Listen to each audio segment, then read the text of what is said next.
I remember that evening like it's pressed into my skin. The sun had already slipped behind the tree line, but the heat still clung to the earth, rising up in slow waves from the dirt paths and worn-out fields. The sky over the plantation was bruised purple and gold, and the cotton rows looked like pale ghosts in the half-light. Folks were drifting back to the quarters, shoulders bent, voices low. Somewhere near the big house, a fiddle was playing soft and tired, like even the music was worn out from the day. I kept my head down and my stride steady, the way I always did. Hands behind my back so it looked like I had no reason to rush, no reason to hide. The overseer was still out there somewhere, his eyes like nails, ready to pin you in place if you moved too fast or smiled too long. You learn to move like smoke on a place like that scene, but not worth noticing. The closer I got to my cabin, the quieter everything felt. The cicadas still sang, frogs still croaked from the ditch, but beneath it all there was something else, a kind of tightness in the air, like the whole plantation was holding its breath and didn't know why. My cabin sat near the edge of the quarters, a little apart from the rest, backed up to a thin line of trees that separated us from the open fields. It wasn't much, just 4 walls, a low roof, and a door that always creaked like it was complaining. But to me it was the only place in this world that halfway felt like mine. When that door shut, I could pretend, if only for a moment, that my thoughts belonged to me. I could see a slice of light leaking out from the crack under the door as I came up the path. I stopped. I knew I had put that lamp out before I left. I was sure of it. I don't leave flames burning with no one to watch them. Not when a stray spark could burn the whole quarter down and take every living soul with it. My heart gave one hard thump against my ribs. Somebody was in my cabin. I listened for voices, for the scrape of a chair, something. All I heard was the night churring, the soft wind rubbing against the side of the cabin, the faint clink of metal from the distant blacksmith shed. My palms went wet. I could have turned around, walked back, said I forgot something and gone to the big house to ask for another errand. But I knew better. On a plantation, you don't run from confusion. Confusion always finds you. I swallowed and stepped onto the small stoop, the wood warm under my bare feet.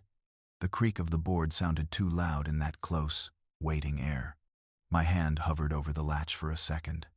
Then I pushed the door open slow, letting it complain in that long, dragging groan it always gave.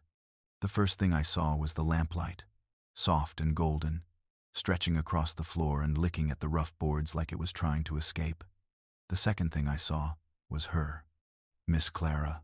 She was sitting on the edge of my narrow bed like she had been there for a long time, hands knotted in her lap, shoulders tight.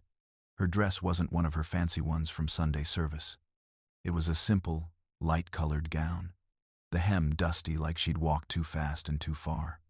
A shawl hung crooked around her shoulders, one side slipping down her bare arm. Her hair, usually pinned tight and smooth, had loosened so a few strands fell around her face. She looked like a painting someone had shaken too hard. For a moment, my mind refused to believe what my eyes were seeing. A master's wife does not sit in a slave boy's cabin alone at night. That is not a thing that happens in any world that ends well. My feet planted themselves just over the threshold. My hand stayed on the door. I didn't even feel myself breathing. Miss Clara, I finally managed, my voice coming out smaller than I meant it to. She jerked, like I had pulled her out of some deep place. Her eyes flew up to mine. They were wide, shiny, full of something I couldn't name, fear, maybe, and something beneath it that looked like a wound. Elijah, she said, and the way she spoke my name made my chest feel tight. Not like an order, not like when they called you to the yard, more like a plea. For a heartbeat, we just stared at each other. I was trying to figure out what sin I had already been accused of, without knowing. She was looking at me like she was measuring whether I was the same boy she'd watched passing under her windows all these years. I'm sorry, ma'am, I said, stepping back half an inch. I didn't know anybody was in here. If you want, I can wait outside until... No. She stood up so quickly the bedrope creaked. No, please, don't go. Her voice broke on the last word. like it had hit something sharp on the way out. She took 2 steps toward me, then stopped, as if she suddenly remembered where she was, who I was, who she was supposed to be. "I needed to see you," she whispered. I shut the door behind me without meaning to, like my body had made the choice before my brain caught up. The little room closed around us, walls pulling in closer. I could smell lamp oil, damp wood, and the faint, clean scent of her soap, a smell I knew from passing near her when I served at table.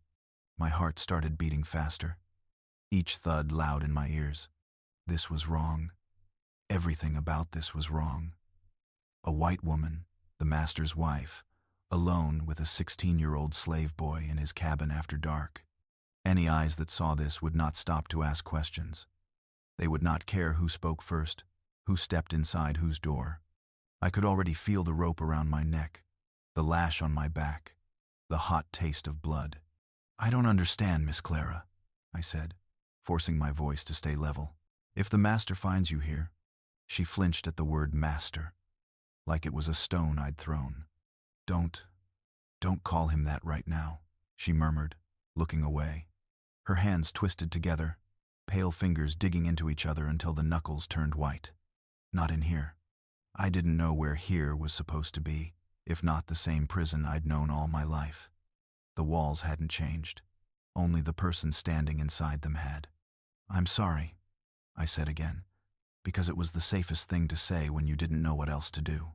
What is it you need, ma'am?" Her eyes came back to mine, and this time I saw the tears sitting there, just waiting to fall. She took a breath, like each bit of air hurt. "I feel like I'm drowning," she said softly. "In that house, in this life. Every day I wake up, and it feels like there's a weight on my chest I can't push off. I walk through those rooms like a ghost. No one sees me.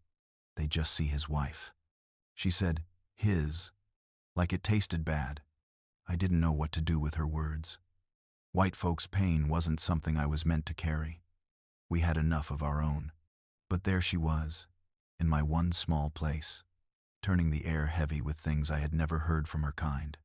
"I ain't sure why you telling me this," I admitted, my voice low. "You got people, family, friends." She laughed then, a small, cracked sound with no joy in it. "I have a father who sold me into a marriage for land and standing," she said. "A husband who sees me as another piece of property. Ladies who visit to drink tea and gossip, but would clutch their pearls and cross the street if they knew I was here. I have no one, Elijah. No one I can speak to. No one who will listen." She took another step closer, and I could see the fine tremble in her hands now. The lamplight caught the sheen of tears at the corners of her eyes. "But I've watched you," she continued, "all these years, working in that house, moving through those rooms so quiet but so alive. You keep your head down, and you still see everything. You know when something is about to break, long before anyone else does." Her voice softened. "I trust you more than anyone else on that land." Her words hit me like a blow and a balm at the same time. No one talked about trusting us. They talked about using us, punishing us, selling us. Never trust. I felt something stir in my chest, strange and dangerous. "Miss Clara," I started, but the words dried up. There was no right way to say that trust could get me killed. She looked past me, toward the door, like she was checking the world was still out there. Then she lifted her chin, as if she'd reached the edge of some cliff inside herself and decided to jump. "I came here to ask you for something," she said. "Something I have no right to ask. Something that could cost you everything." My mouth went dry. The lamp flickered, and shadows crawled up the walls like they were listening in. "What is it?" I whispered. She stepped so close the fabric of her skirt almost brushed my bare toes. Her eyes, blue and bright and burning, locked onto mine. "Elijah," she said, each word slow and heavy. "I want you to help me run. Away from him. Away from this place. Away from all of it." The world seemed to tilt. For a second I truly thought I had misheard her. A buzzing filled my ears. Run? White folks didn't run from plantations. They owned them. They sat high on the porches and watched us run, driven by whips and fear. The idea of her fleeing like me, like us, scraped against everything I thought I understood about the way this world was built. "I want you to leave this place with me," she went on, her voice shaking now. "To show me the way, to help me find something beyond these fields, beyond him. I can't stay there another year, another month, another day. I will die there, Elijah. Maybe not in body, but everything inside me will." The lamplight shivered. My heart hammered so hard I thought it might break through my ribs. Help the master's wife escape. Run beside her into the dark. Betray the man who owned my life. And in doing so, maybe finally claim it. I could see the gallows in my mind. I could see the overseer's whip. I could see my body broken in the yard as warning to the others. I could also see the river I had only ever watched from afar, the tree line beyond the fields, the thin thread of stories whispered at night about people who had made it north. My legs felt weak. My hands had gone cold. She waited there, eyes searching my face, as if somewhere in it lived the answer to whether she would remain a ghost or become a living woman again. "Elijah," she whispered, "will you help me?" And that was the moment it happened. All the sounds outside, the frogs, the cicadas, the distant fiddle, even the low murmur of the quarters, slid away from me. Time narrowed down to the space between her question and my mouth that suddenly didn't know how to work. I stood there in my own cabin, no bigger than a matchbox, with the master's wife asking me to choose between the only life I'd ever known and a future I couldn't even picture. Every rule, every warning, every lash I'd ever seen landed on a back flickered behind my eyes. I felt fear claw up my throat, hot and sharp. I felt something else rise with it too, something that felt dangerously like hope. And in that tight, sweltering room, with the lamp burning low and the shadows leaning in close, I went absolutely, completely still. Her question hung between us like a rope over a drop. I wasn't ready to answer. I was only ready to freeze. I didn't answer her that night. Not with words, anyway. My mouth stayed shut, my tongue heavy, my thoughts tripping over themselves. I told her I needed time to think, that I was tired, that tomorrow I had duties before dawn. It was the safest thing I could manage while my heart was tearing itself in half. She looked at me like she wanted to say more, then just nodded, straightened her shawl, and slipped out into the night the same way she'd come. When the door closed behind her, the cabin felt smaller than ever. The air pressed on my chest. The lamplight trembled like it was afraid, too. I didn't sleep much. I lay on my straw mattress and stared up at the low, dark beams overhead, listening to the soft hum of the quarters' murmured prayers, hushed talk, a baby crying, two men arguing in whispers over something that wouldn't matter come morning. Each sound reminded me who I was, where I belonged, what the world said my life was worth. And still, under all that noise, her voice kept rising in my mind. "I want you to help me run." To even think on it proper, I had to rewind my life in my head and look at it from the start. Like maybe somewhere back there was a point where things could have gone another way. I was born on that land. I didn't know another sky. My earliest memories were of red dirt and tall grass and my mama's hands, rough from picking, smoothing over my hair when I cried. She used to hum little tunes at night, not words, just sounds that wrapped around me like a blanket when the world felt too big. She'd say, "Close your eyes, Elijah. Even a bird in a cage dreams of flying. Dreams don't cost nothing." Then one day she was gone. Sold off, they said. I was maybe 6, old enough to carry water, too young to understand how a whole person could just be taken like a barrel or a plow. One morning she kissed my forehead and told me to be good. That night her side of the pallet was empty. No goodbye, no last song, just absence. After that, I learned fast. You learn to read moods before words. The way the master's jaw tightened when the cotton load was light. The way the overseer's eyes gleamed when he'd had too much whiskey and needed somewhere to put his anger.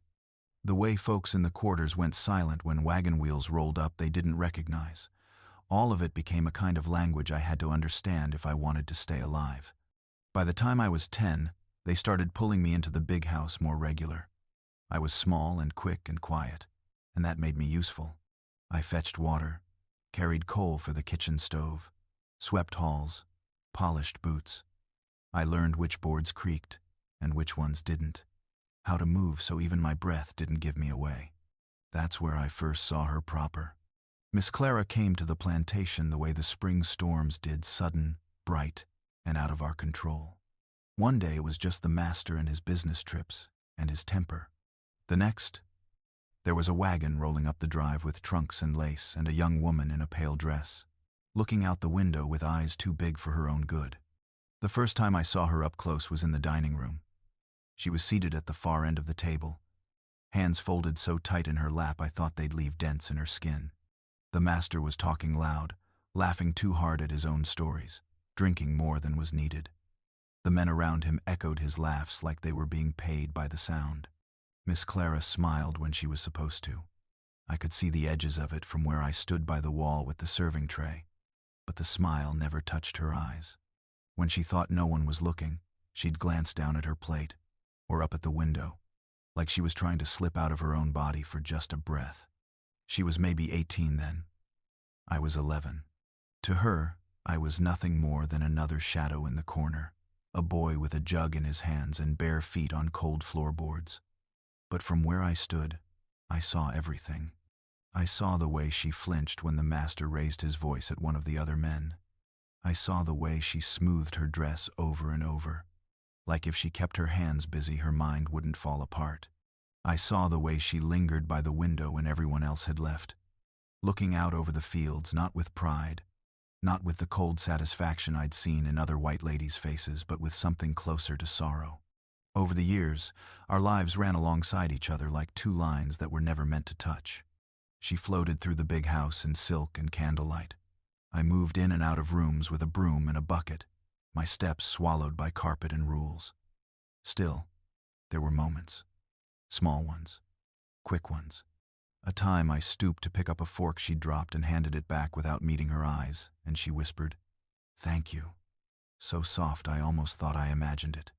A day she came out onto the back porch when the sun was high and the air too thick to breathe, and I saw her stare at the fields, the endless white of cotton under the sun. Her fingers dug into the railing so hard her knuckles turned pale. I was carrying a bucket past, sweat pouring off me, and she looked at me. Really looked. For a second, it felt like we were the only two people on the whole wide land who knew we were trapped there. Then the kitchen door swung open. Someone called her name, and it was gone. I never spoke to her more than was necessary. Yes, ma'am. No, ma'am. Right away, ma'am. Not because I didn't have words, but because I knew the cost of using them wrong. A slave boy's eyes that lingered too long or a sentence that climbed too high could be tied down again with rope and iron. Our safety was in our silence. Still, I watched. It was a habit I couldn't shake. I saw the way the master's temper turned on her behind closed doors when he thought the walls were thick enough, the way his words hit like blows, the way she moved around him at parties. Careful, measured, never too close, never too far, as if he was a pit of fire she'd been tied beside. As for me, life went on, the way it does for our kind. Sun up to sundown, sweat and orders, aching hands and a back that never truly rested. The cabin I was given when I got older was little, but it was the only space where my breath belonged to me. In there, after the day was done, I could sit on the edge of my bed, feel the rough boards under my feet, and let my mind wander north. It started as stories I heard whispered in the quarters, tales of people who crossed rivers under moonlight, who followed stars and kind hands to places where men with skin like mine could walk streets without being chased. At first, they sounded like the songs Mama used to hum, beautiful and dangerous, not meant to be believed too much. But as I grew, as the whip cracked on backs I knew and the auction wagon took more faces I loved, those stories stopped being just something to soothe the hurt. They became a map I couldn't see yet, but felt. I would sit in the thin light of a stolen candle and draw lines in the dirt between my feet. This is the river, I'd think. This is the tree line. This is the road that leads somewhere that don't know my name. Maybe if I walked far enough, fast enough, quiet enough, I'd get there. But every time the thought rose, like a bird trying to take off, something else grabbed it by the neck. My people were there, the ones who hadn't been sold yet. Old Ben, who'd taught me how to tie knots. Ruth, who smuggled me extra scraps when I was a boy. Sarah, whose laugh filled the quarters like sunlight even on the worst days. To leave wasn't just to run, it was to abandon. And the punishment that would land on those left behind if I was caught, it wasn't just my own back I had to think about. So I stayed. And I learned to live with my dreams, folded up, small in the corner of my chest. Miss Clara, in my mind, belonged to another world entirely. One made of lace curtains and bone china, of tight corsets and cold dinners, of pretty cages I'd only seen from a distance. Whatever pains she had, I figured they were the kind the world allowed. The quiet, hidden ones you were supposed to swallow with tea. I never once imagined that her cage might feel as real to her as mine did to me. Not until she came to my cabin that night, with dust on her hem and fear in her eyes, asking me to help her break all the bars at once. Lying there on my narrow bed, staring at the beams, I thought of Mama's hands smoothing my hair. Even a bird in a cage dreams of flying. Back then, I was the bird. Now, somehow, the master's wife was asking to squeeze into the same dream with me, like two creatures who'd finally noticed the bars. It twisted something in my gut. Because that was the truth. Underneath all the rules and skin and power, we were both trapped. Different chains, same land. Only one of us had come to the other's door, shaking, asking to be let out. As the night crept on and the sounds from the quarters faded to quiet, I realized something that made my chest tighten. I'd spent my whole life being told what to do, where to stand, when to speak. I had never truly been asked to choose anything that mattered. Not like this. And now, in the strangest turn I could imagine, the first real choice laid in my hands wasn't just about me. It was about her, too. About whether we stayed ghosts in our separate cages, or whether we stepped into a darkness that might finally lead to light. The next morning came slow, heavy, and strange, like the world had shifted in the dark while I wasn't looking. The roosters crowed the same as always. The bell clanged near the big house, and the quarters woke with their usual rustle of bodies rising from thin beds. But inside me, something felt tilted, off-center, like my bones were remembering a question I'd tried to leave behind in the night. I swept the big house hallway with my head down, the broom whispering over polished floors. Miss Clara walked past me once, early, carrying a tray toward the parlor. She didn't look at me, not even a quick glance, and I didn't dare look at her. But I felt her pass by, like a chill sliding across my skin. The memory of her voice pressed against the back of my skull. "I want you to help me run." It wasn't the kind of thing you could shake loose just because the sun came up. Every step I took that day had weight. Every voice around me sounded too loud, too near. When the master barked orders from his study, my whole body tensed, afraid he somehow knew about last night. When the overseer strode across the yard with his whip coiled at his hip, I felt my breath snag in my throat. I kept thinking, what if she tells someone? What if someone saw her? What if this is a trap? Because that was the part I hadn't wanted to say aloud in the cabin. Something inside me feared this whole thing was a test, a trick, a noose waiting for the moment I stepped into it. But another part, quieter, smaller, stubborn as a weed, wondered if it wasn't. As the day dragged on, every memory of her face from the night before replayed itself. Her trembling hands, the raw edge in her voice, the way she stood like someone who'd already broken but didn't know how to fall. That didn't feel like a lie, didn't look like a performance. Still, truth could kill as surely as lies. When night came, the air thick with the scent of wet earth and pine, I returned to my cabin with my heart thudding hard enough to bruise my ribs. I didn't know if she'd come again. I didn't know if I wanted her to. And I didn't know what would happen inside me if she didn't. I lit the lamp, sat on the edge of my bed, ran my hands over my face like I could rub away the fear. But the fear stayed. A soft knock sounded at the door. I stiffened. For a second, I didn't move at all, just listened. 3 knocks. Slow. Soft. Familiar. I stood and opened the door. She slipped in like a breath of wind. Miss Clara was dressed simply again, the same shawl draped over her shoulders. Her hair wasn't pinned perfectly this time either, just pulled back in a loose knot that looked like it had been tied in a hurry. Her face was pale, eyes ringed with exhaustion. She closed the door behind her and leaned against it for a moment, like even walking here had drained whatever strength she had left. "Elijah," she whispered. I didn't know if you would let me in." I swallowed, stepping back a little. "You shouldn't be here, ma'am." Her eyes flicked up, a flash of something sharp, hurt, maybe, or frustration. "I know that, but I had to come." I crossed my arms, not out of defiance, but to keep my hands from shaking. "What you asked me last night," I started, but the words tangled in my throat. "Do you understand what happens if someone finds you here? If they think I do," she said quickly, stepping toward me. "I know the danger, Elijah. I know it better than you think."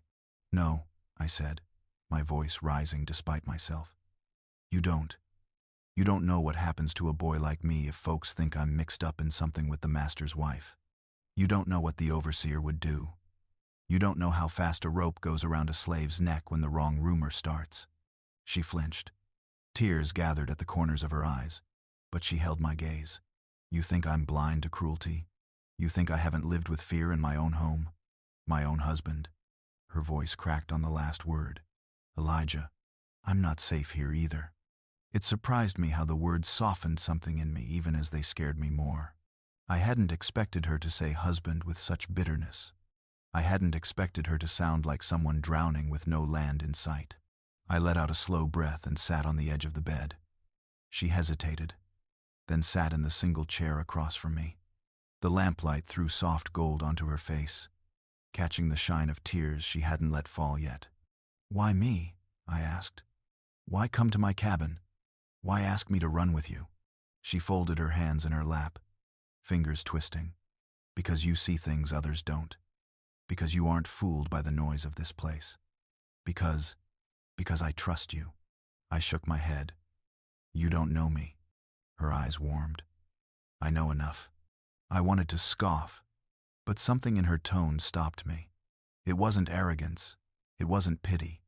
It was recognition, and that scared me more than anything. I leaned forward, elbows on my knees. "If we do this, if we run, there ain't no turning back. They'll hunt us. Dogs, patrols, bounty men. Every mile will be danger." "I know," she whispered. "You won't be a mistress anymore. You'll be a runaway, just like me." "I know.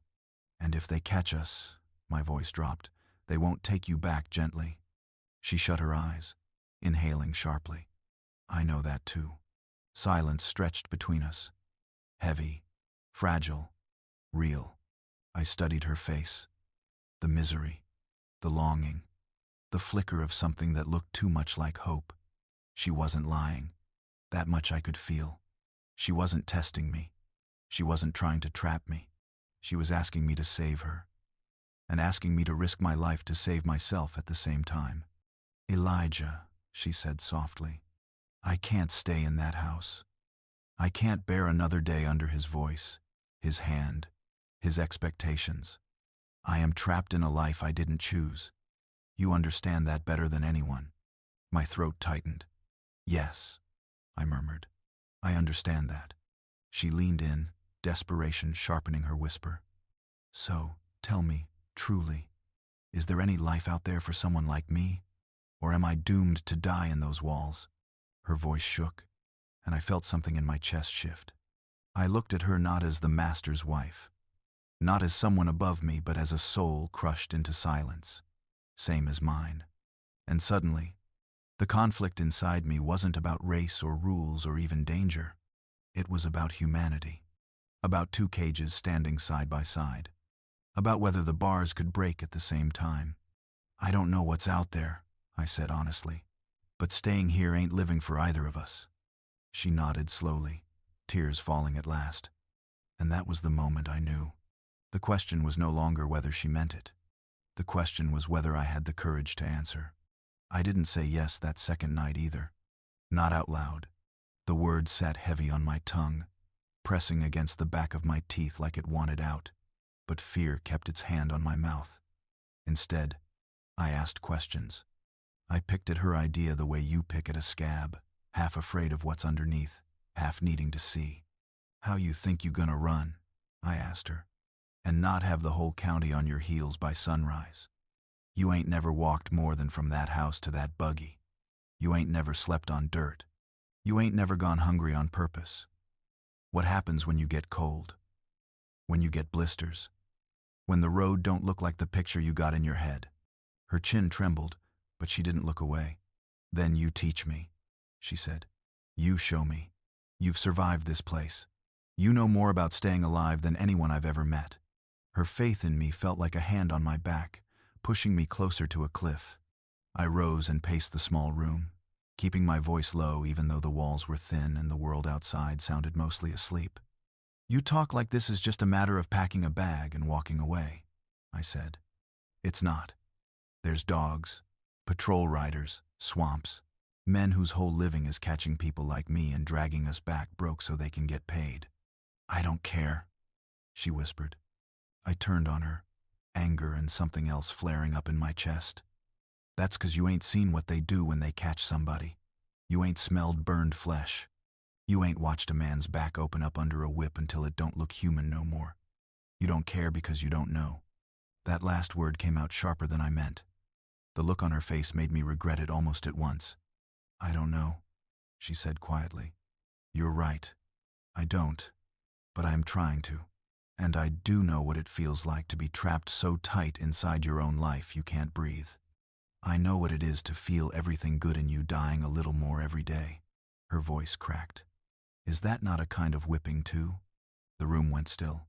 Out beyond the cabin walls, somebody laughed. A dull, tired sound that drifted away quickly.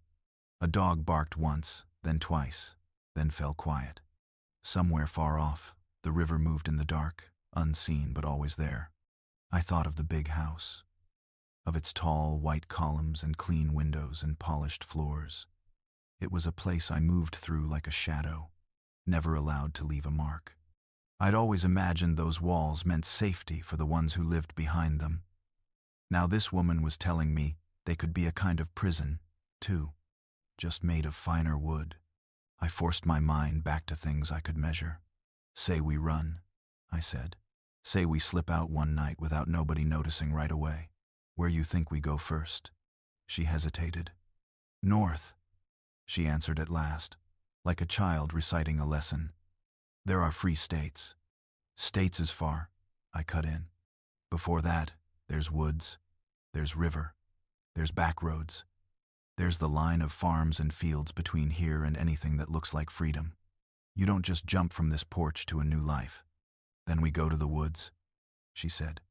Follow the river. Isn't that what they say? The ones who try to leave? I stared at her. I hadn't known she knew even that much. Those were words traded in whispers in the quarters, under rag quilts and thin straw, long after white folks' candles went out. Tales passed from mouth to mouth like contraband. To hear them on her tongue made my skin prickle. Who told you that? I asked. No one, she said. Not directly. I've heard fragments, snatches of talk when you all thought the walls were thicker than they are. She gave a bitter half-smile. Women like me, we learn to listen through doors. We fell silent again. I went to the corner where I kept my few things and pulled out the stick of charcoal I used sometimes to mark days on the wall, to sketch little shapes in the dirt when my thoughts got too crowded. I knelt on the floor between us and smoothed a patch of dust flat with my palm. Come see, I murmured. She slipped from the chair and lowered herself to the floor opposite me, skirts rustling. For a second we were just two figures in that circle of lamplight, knees almost touching, heads bent over the same patch of earth. I drew a line. This here is the main road, I said. Runs past the plantation, east to west. Folks come in on it with wagons, peddlers, neighbors, all that. If we walk it, we're as good as dead. Too many eyes. I drew another line off to one side, a curve. This is the river. She's about 1.5 miles through the trees from the back fields. Water runs slow some places, fast in others. You can follow her north if you know how to stay off the open banks. But she's loud. Cold, too. At night she can steal your breath. Clara watched the lines grow, her brow furrowed. Here's the swampy stretch, I said, shading an area with quick strokes. You step wrong there. You go down to your knee in mud. Good for throwing off dogs. Bad for people who don't know the land. I gave her a look. Like you. I can learn, she whispered. Maybe, I said. If you listen. I tapped another spot. There's a low crossing here. Rocks near the surface. Water don't hit past your chest if it ain't rained too hard. It's the best place to cross without getting swept away. She swallowed hard, following my hand as if each mark might be a lifeline. What about patrols? She asked. I nodded, marking X's along the pretend road, little circles near the tree line. Riders come round most nights, I said. Some with dogs, some without. They favor the road, but they like to cut along the fields too, especially if they heard somebody ran off from another place. The overseer from here, he likes to hunt with them whenever he can. Makes him feel important. Her jaw tightened. Of course he does. I heard the hate in her voice, sharp and unhidden. It surprised me, but I understood it. Thing is, I went on, for all their riding, they lazy too. They make patterns. They drink. They brag. They don't think nobody's watching, 'cause they sure ain't watching us. I sat back on my heels, wiped a smear of charcoal from my fingers onto my pants. I've been watching. For years. A slow realization dawned in her eyes. You've thought of this before. I didn't answer right away. The truth of it felt like something I'd never spoken aloud, even to myself. I've drawn 1,000 paths out of here in my head, I said at last. Maybe more.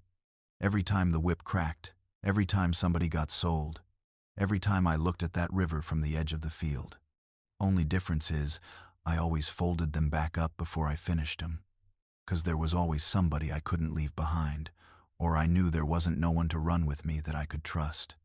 My voice dropped. Now you're sitting here, in my cabin, asking me to take one of those paths off the floor and into the dark. Her eyes glistened. I'm asking you to stop folding them away. The lamp hissed softly. A moth battered itself against the glass, desperate for light it couldn't hold. What about your people? I asked quietly. Your father, your kin, the ones who sent you here. Don't you think they'll come looking? She let out a slow, bitter breath. My father sent me here the way you send a package. I was a bargaining chip in a land deal, Elijah. Nothing more. He won't risk our good name by admitting his daughter ran off with. Her voice faltered. With you. He'll tell people I'm ill, or away visiting, or dead, whatever hurts him least. Her words stabbed and soothed at the same time. It hurt to hear my name used like a shame. It soothed some part of me to see her reject it. What about him? I asked, though we both knew who I meant. Her eyes hardened. He will be angry, she said. He will rage and shout and break things. He will blame everyone but himself. But in the end, he will do what men like him always do. He will protect his pride and his property. He might send men to look, but not forever. His life will go on. A strange quiet settled over me. For the first time, I saw not just my chains, but his, the master, tied to his own pride. Her father, tied to his own name. Even their freedom was a kind of prison. Finally, I drew one last line in the dirt, connecting the river mark to an empty space at the edge of our rough map. What's that? She asked. That, I said softly, is the part I don't know. That's beyond where my eyes have ever been. I looked up at her. If we go past here, we step into something I can't promise you. Might be better, might be worse, might be nothing but woods and nights and fear for a long time before anything good. She held my gaze, steady now. Is it more than we have here? The answer rose up from somewhere deep, fast and sure. Yes, I said, even not knowing. Even if it's just a chance, it's more. We stayed like that for a long moment, me kneeling, her on the floor in her crumpled dress, the map between us like a thin bridge. Then she reached out. Slowly, carefully. Her fingers brushed the drawn river, then the line leading out of it, then stopped at the blank edge. "I will go with you," she said.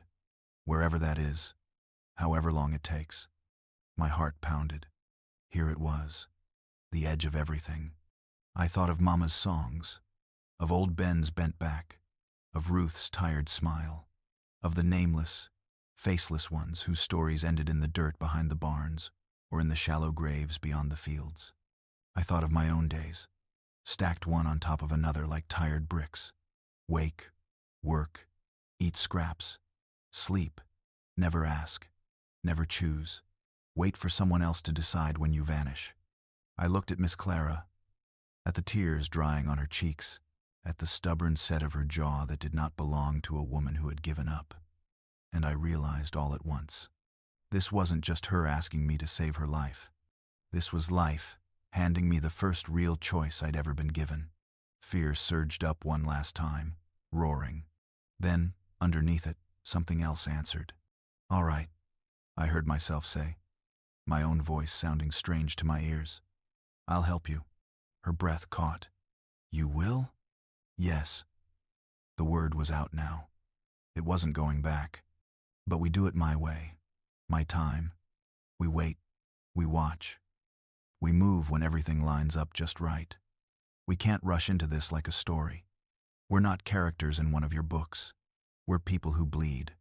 She nodded fast, tears spilling again, this time not just from fear, but from something that looked like relief. "Your way," she said. "I'll listen to you." I brushed the map aside with my hand, smearing the lines. "First thing," I said, voice low and steady now, like I was finally stepping into a skin that fit. "We don't leave no marks for anyone to find. From this night on, we plan in our heads. We meet when no one's counting your steps. We gather what we can without them noticing, and we wait for a night when the moon is bright enough to see the river, and everyone else is too drunk or too tired to see us." Outside, a wind rose, brushing against the cabin walls, rattling the loose bit of shutter like fingers testing a lock. Inside, in that little square of light and dust, I had finally done the thing that had frozen me 2 nights running. I had answered her, not as a boy being told what to do, but as someone who, for the first time, had decided where his own feet would go. The days after I said yes moved strange, slow, and fast at the same time, like the world couldn't decide if it wanted to drag us back or fling us forward. On the surface, nothing had changed. The bells still rang at dawn. Folks still shuffled out to the fields, backs already aching before the first row was picked. The kitchen still clanged with pots and hissed with steam. The master's voice still boomed through the big house when he'd had too much drink or when the ledgers didn't say what he thought they should. But under all that, a new current had started to flow. I felt it in my chest every morning when I opened my eyes and remembered. We're leaving. Not someday in a dream. Not in the stories traded in whispers under quilts. For real. For certain. Just not yet. We had planning to do first. Clara and I never said more than we had to in the daylight. In the house, when I passed her in the hall or laid a plate in front of her at the table, I kept my face blank, my eyes low. If our gazes met at all, it was only for a second, like 2 birds crossing in a gray sky. But at night, when the lamps went low and the quarters settled, our secret life unfolded. Sometimes she came to my cabin, wrapped tight in a dark shawl, footsteps soft as moth wings on the packed earth path. Other nights, when too many eyes seemed awake, we met out behind the smokehouse, or under the lean branches of the pecan tree near the edge of the yard. We were careful, always careful. We never stood in open light too long, never lingered where voices could carry. Each time, we picked up the plan like a thread, feeling our way along it in the dark. "We'll need food," I'd say, voice barely above a whisper. Not much, 'cause weight slows us down, but enough for the first days. Hard bread, Dried meat if we can get it. Things that don't spoil quick. She'd nod, thinking. I can slip some from the pantry, she murmured once, brows drawn together. If I do it in small pieces, no one will notice right away. Cook will scold the girls, not me. Don't take nothing too fine, I warned. No sugar loaves, no spices. They notice when that goes missing. Take what looks like rats could have chewed it. Her lips twitched into the ghost of a smile. Rats, she repeated. Very well. Another night we talked about clothes. You can't run in them shoes, I told her, glancing down at her narrow slippers. Meant for polished floors, not forest trails. You'll twist your ankle before we make it to the tree line. She sighed, lifting her skirt a little to look at them. No, I suppose not. She hesitated. There's an old pair of boots in the stable. My husband's cousin left them behind one summer. No one's worn them in years. They might be a bit large, but stuff the toes with cloth, I said. Better too big than too small. Wrap your ankles tight. You don't want your foot sliding. She listened, soaking up each bit of advice like a thirsty plant.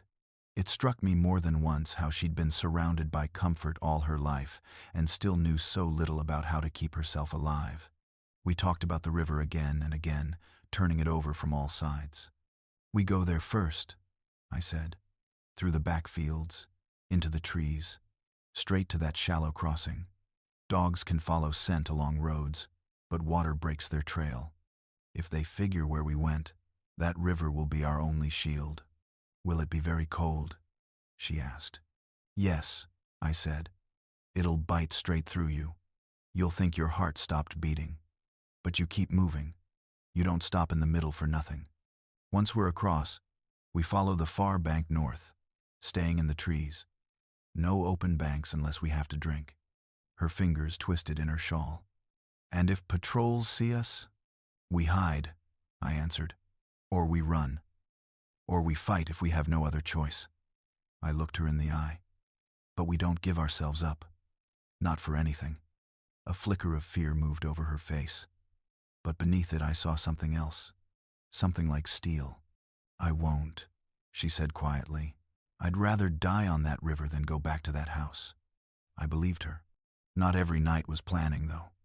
Some nights were just talking, carefully, slowly, like two people feeling the shape of each other's lives in the dark. She told me little pieces of her girlhood back in town, before she married. How she used to sneak out to the edge of her father's property and climb a certain tree, just to see beyond the fence. How her sisters laughed too loud at things that weren't funny. How her mother taught her to smile and stay quiet and arrange flowers just so, because that was what made a good wife. I told her about Mama's songs, about old Ben's stories of Africa, all half remembered and broken, like bits of pottery dug from the ground. About the first time I saw the river, how I'd stood at the very edge of the field and watched it slide by, thinking it looked like a road made of moving glass.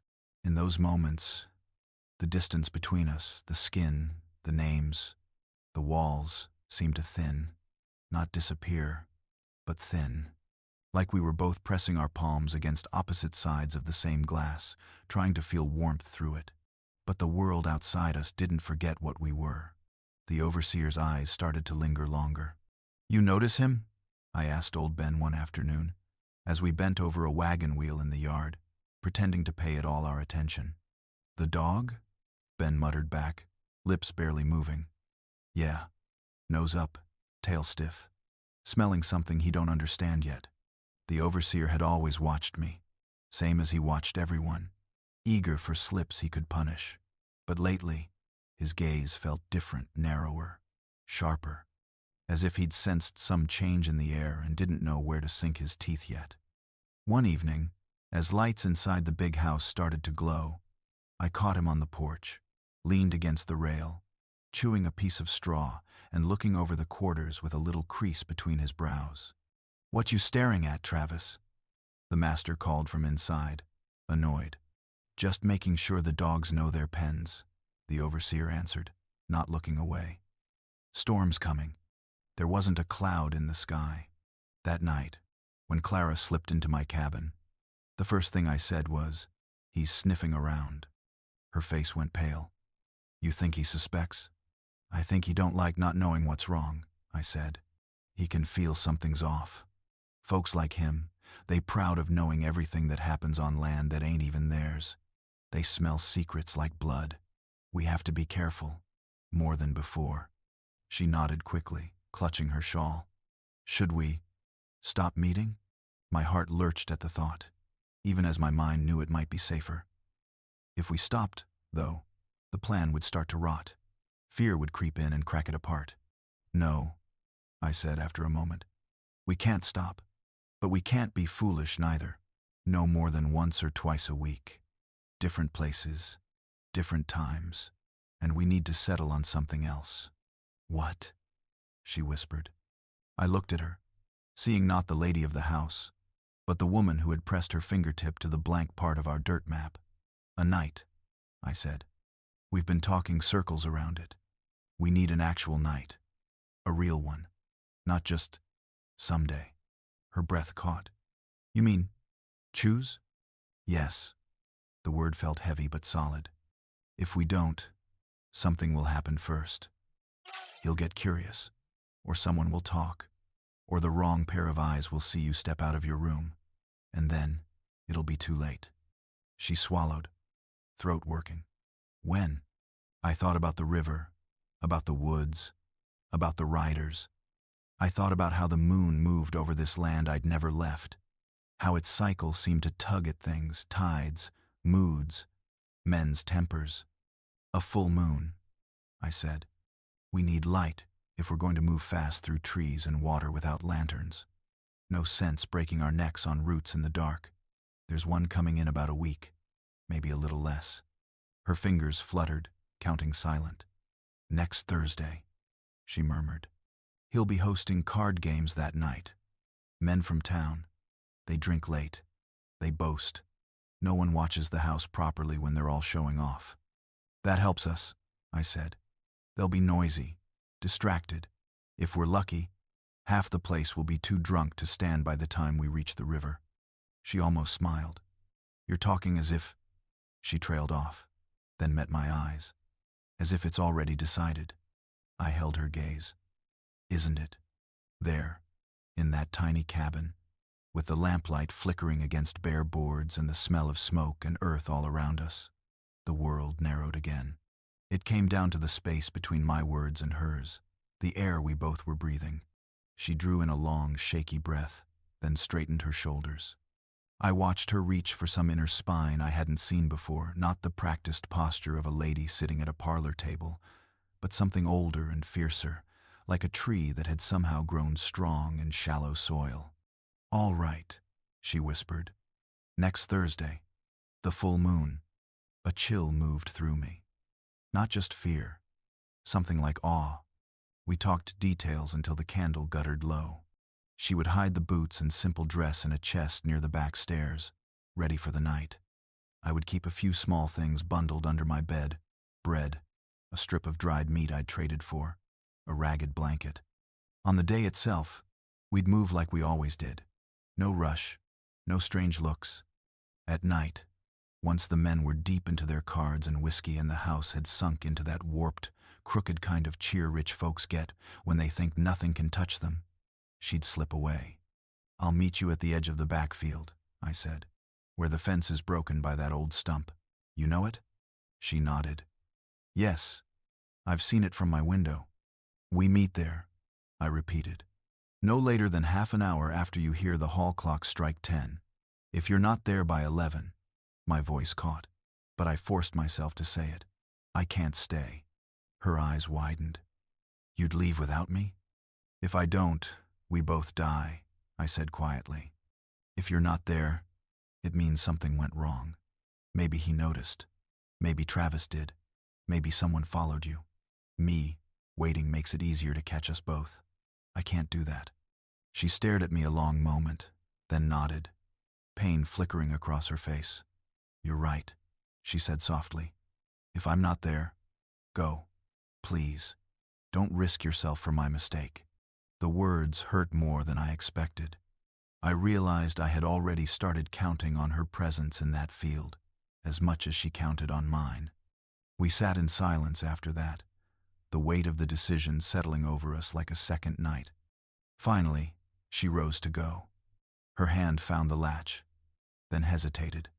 She turned back, eyes shining in the dim light. "Elijah," she said, "if we make it to that riverbank on Thursday, if we step into that water, there will be no turning back, will there?" "No," I answered. "There won't." She nodded slowly, as if accepting a sentence. Then, with a small, sad, determined smile, she whispered, "Then let's pray for clear skies." When she slipped out, the door closed soft behind her. I sat there alone, listening to my own breathing, to the faint sounds of the plantation rolling on in its tired circle, unaware that two of its ghosts had circled a date on a calendar no one could see. Next Thursday. A full moon, a river waiting in the dark, and a boy who had finally chosen to walk toward it. The days leading up to the full moon felt like a rope tightening around my throat, a little more each sunrise. Every hour stretched thin with waiting, but every minute passed too fast, like time itself was running ahead of us and daring us to keep up. By the fourth day, I'd memorized every sound on the plantation all over again, not because I wanted to, but because fear sharpened my hearing until it felt like I could sense danger the way some folks sense storms. The crack of the overseer's boots on the porch boards, the clatter of dishes in the kitchen, the soft rustle of skirts in the hall, the distant creak of wagon wheels near the drive. All of it lived inside my skull, making it hard to breathe. Clara kept her distance in daylight. She had to. The master was in a sour temper all week, yelling at field hands 1 hour and glaring at her the next. Twice I saw him grab her by the arm, not hard enough to leave a bruise where anyone else would see, but hard enough that she winced when she thought she was alone. Every time it happened, a cold anger rippled through me.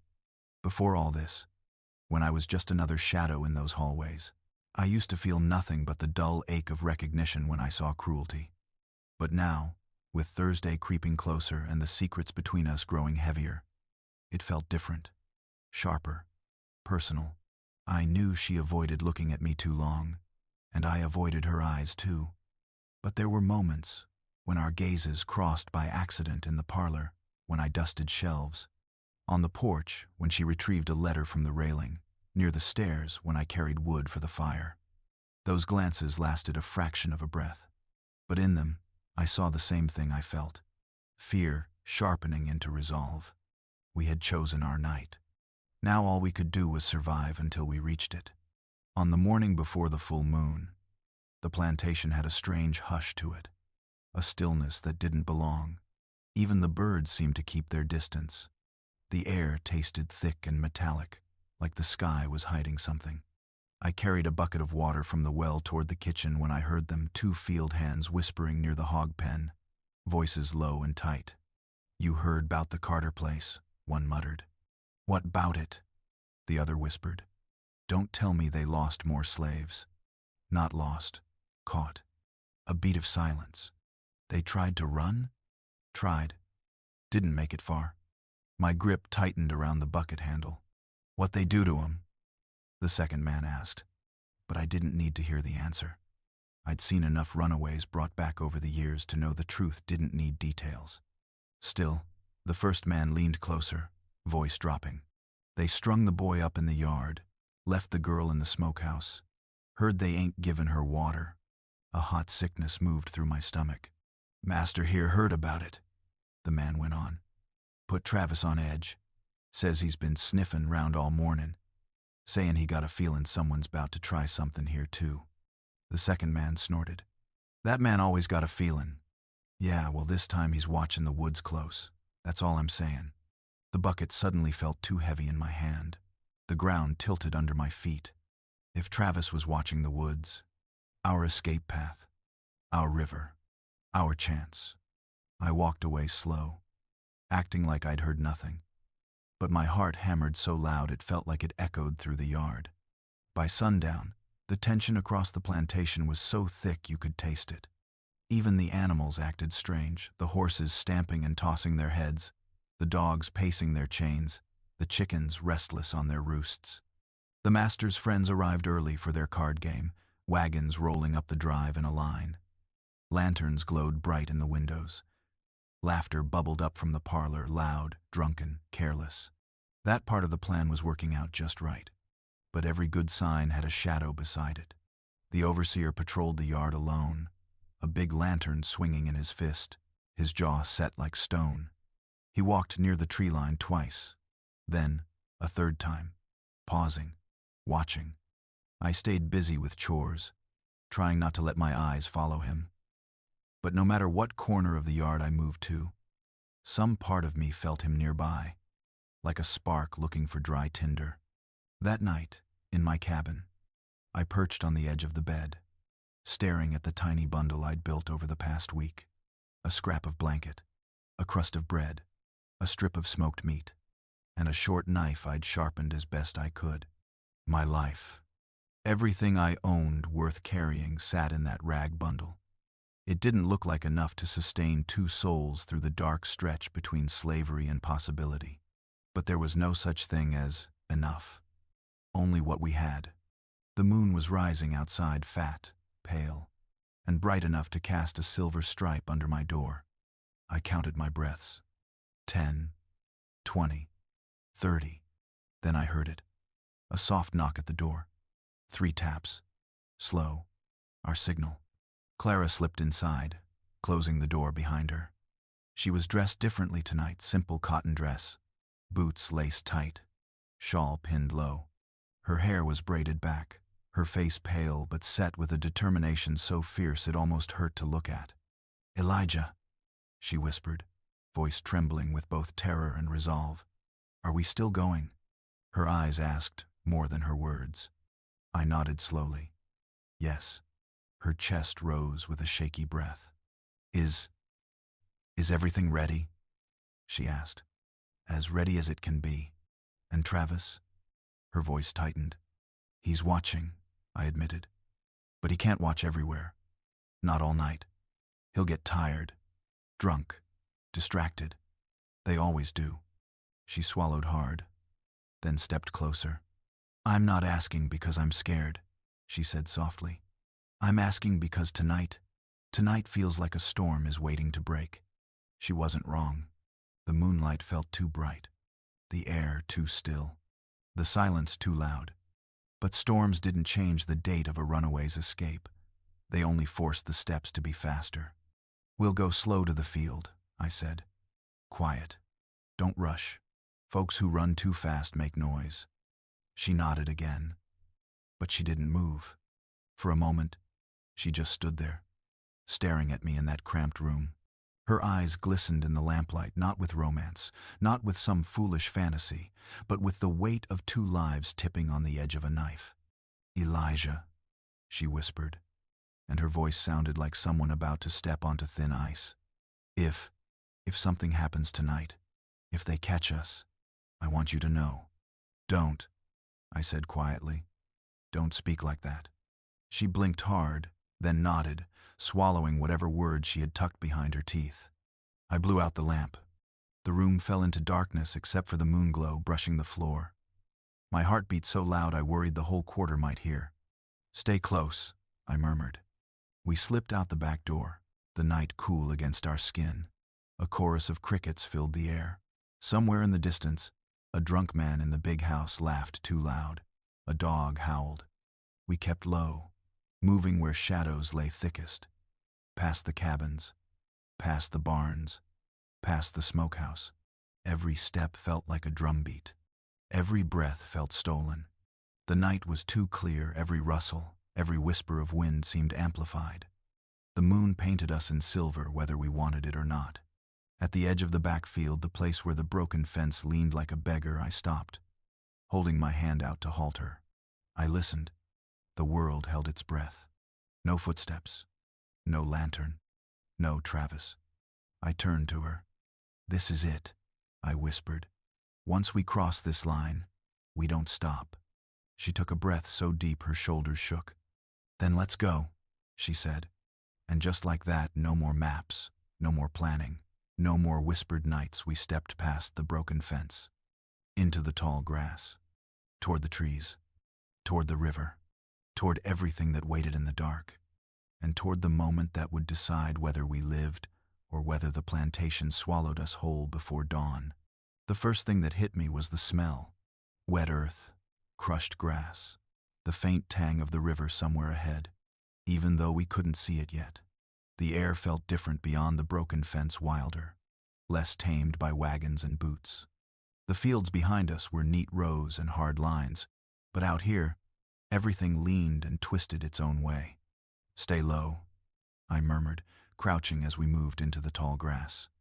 The cotton rows ended behind us, giving way to a patch of scrub and weeds that grew where the plows didn't bother to go. The stalks brushed our legs, whispering against our clothes. Each sound felt too loud to my ears, but the night swallowed it up. Clara stayed so close I could hear her breathing, quick and tight, like she was trying not to let the air out too fast in case she needed it later. Her boots weren't used to the uneven ground. Once, her foot slipped in a small dip and she grabbed my arm to steady herself. Her fingers dug into my sleeve, warm and trembling. "Sorry," she whispered. I shook my head. "Just watch where you step. Don't look at your feet. Look ahead." Beyond the scrub, the land sloped gently downward toward the tree line. The woods stood like a black wall against the sky. Branches knotted together. Between us and that darkness, the moon laid a pale path over the grass, bright as if it wanted to show the whole world where we were going. We moved fast but careful, bending low whenever the land flattened, straightening only when the ground dipped enough to hide us. From behind us, the plantation sounds drifted thin across the distance. Laughter from the big house. A burst of shouting as someone won or lost at cards. A snatch of fiddle song, wild and off-key. It all sounded too bright, too careless, like the world we were leaving had no idea two of its ghosts had slipped out the back. "Do you think anyone's noticed?" Clara breathed. "Not yet," I said. "If they had, you'd hear it. The whole place changes when someone runs." "How?" "You'll know if it happens," I said. Voices turn sharp. Dogs start barking. The quiet goes away. She nodded, lips pressed tight. We reached the first trees and stepped into their shadow. It was like passing through a curtain. The moonlight dimmed, chopped into pieces by the branches overhead. The air cooled, damp and still. The smells changed too, less dust, more leaf and water and old bark. "From here on," I whispered, "you walk where I walk. If I step over a root, you step over it. If I duck, you duck. Don't run ahead. Don't fall behind." "All right," she whispered back. The woods weren't thick enough to be a true forest, but at night they felt endless. The ground was a web of roots and fallen branches, patches of moss slick underfoot. Dry leaves whispered under our boots no matter how carefully we tried to place them. A few times, an owl hooted overhead, making Clara jump and grab my arm. "The river's this way," I murmured, angling us slightly left. "You'll hear her soon." "Her?" she echoed softly. "Yeah, rivers are like that. They don't move for anyone." We walked in a silence made of effort and fear. My ears strained for any sound that didn't belong, a crack of a branch behind us, the clink of metal, the low murmur of a man's voice. Once, I thought I heard something and froze. Hand up. Clara froze too. Breath caught. We stood like that, statues in the dark. A moment later, something skittered through the underbrush nearby, a raccoon, maybe, or a possum. Small feet, quick, gone. I let my breath out slow. "Just an animal," I said quietly. "Keep moving." The deeper we went, the louder the river grew. At first it was just a soft hush under everything else, like a whisper you couldn't make out. Then it became clearer, water sliding over rocks. A steady, secret song. It pulled at me. I'd heard it from the fields before. But out here, with nothing between us and it but trees and fear, it felt like the earth itself was breathing. "We're close," I whispered. Clara nodded, eyes wide. trying to pierce the darkness ahead. "Is it big?" she asked. "Big enough to drown in," I said. "Big enough to carry sound a long way. So when we reach the bank, don't talk, don't scream, don't stop moving unless I tell you." She swallowed. "I'll try." We slipped between two larger trees, and suddenly the earth fell away gently in front of us. The trees thinned, the moonlight brightened, and there it was. The river. It cut through the land in a long, dark strip of motion. The surface silver in the moonlight where it caught the light, shadow where it slid under branches and rocks. The water rushed by with a low, constant roar, not wild enough to be a waterfall, but not gentle either. A road of moving black glass, just like I remembered, only bigger in the night. Clara stopped dead at the sight of it. "Elijah," she breathed. It's so fast." "Not as fast as some," I said, "but fast enough. The crossing's down a bit." I pointed left, where the bank sloped lower. "Rocks close to the surface there. We'll go in from that side." We crept along the bank, staying in the shadows of overhanging branches. My feet knew the way better than my mind did. I'd traced this path so many times in my head that walking it felt half like a memory. When we reached the crossing place, I stopped and turned to her. "From here, it's going to be cold," I said. "Colder than anything you've felt. When you step in, your body's going to scream at you to run back. You can't listen to it. You keep moving. You hear me?" She nodded, but her eyes were locked on the water, wide and frightened. "You remember where the rocks are?" I asked. "You said, slightly to the right of that bent tree." She pointed at a low, crooked trunk leaning over the water, then straight across, a little downstream. "That's right," I said, a flicker of pride surprising me. "I'll go first. You follow. If you slip, grab hold of me or one of the rocks. Don't let the current take you." "I won't," she whispered. I studied her for a second. Her face was pale in the moonlight, but something in it was set like carved wood. She was scared, no doubt, but she was here. She'd come this far. I took one step toward the water, and that's when I heard it. A dog. Far off, but not far enough. Barking, sharp and excited. Then another. Clara's hand flew to her mouth. Her eyes swung to mine, wild. "They've noticed," she whispered. "Not yet," I said, more quickly than I felt. "They're just restless. Maybe they smelled." A shout cut me off. It came from the direction of the plantation, faint but clear enough to slice through the night. "Travis, dogs are riled up. Something's got 'em going." My chest squeezed. Clara stared at me, terror blooming full in her face. "They know," she gasped. "They suspect," I said. "There's a difference, but it won't stay a difference long." Another shout. "Closer. Bring the lanterns. Check the quarters." The world narrowed fast. There was no more time for thinking. No more time for careful steps and quiet. The rope we'd been coiling around this night for weeks had finally snapped tight. I grabbed Clara's hand. "Into the water," I said, my voice low and hard. "Now." Her fingers clutched mine like a lifeline. We scrambled down the bank, loose dirt sliding under our boots, pebbles clattering into the river. The water roared louder, rushing past. The cold wind off it slapped my face. Behind us, another shout. "Dogs! This way!" Toward the fields. Clara hesitated at the edge, toes right at the place where earth ended and river began. The water slid by just inches away, dark and merciless, silver light skating over its surface. "Elijah," she whispered, her voice breaking. If we stay, they'll hang me and lock you up till you die," I said. Not unkind, just true. "If we go, we've got a chance. Pick which death you want to look in the eye." Her jaw trembled.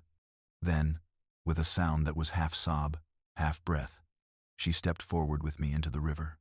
The cold hit like a fist. It grabbed my legs, my chest, my breath, sucking the air right out of my lungs.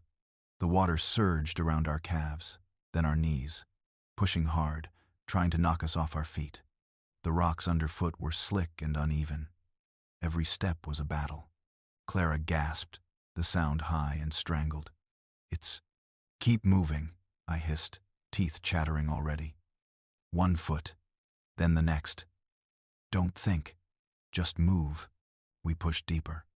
Behind us, in the distance, I thought I saw the faint glow of lanterns blooming at the edge of the fields like angry stars. They were coming. The river didn't care. It just roared on, cold and relentless, as we stepped forward into its black, biting arms. The river tried to take us.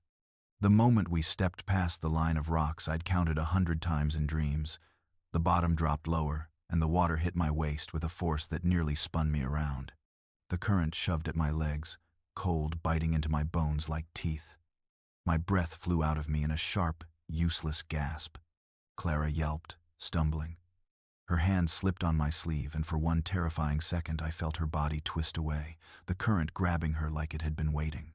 I grabbed her wrist, fingers digging in hard. "Hold on!" I choked. "I told you, don't stop!" "I can't." Her words broke off as water splashed against her mouth. Far behind us, dogs barked again, louder this time. Lantern light flickered between the trees on the far bank. Small, but bright enough to stab the eye. They were coming. I forced my legs to move. 1 step, another. Each one felt like it might be the one that sent me tumbling downriver. The rocks were slick, rolling under my feet. The cold turned my muscles clumsy, like my body wasn't mine anymore. "Step where I step," I shouted, hoping the river would swallow my voice before it carried back. "Keep your feet wide."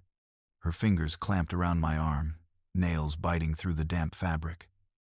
I'm trying," she gasped. The current pushed us sideways, trying to drag us downstream. I shifted, angling into it, leaning my weight against the pull.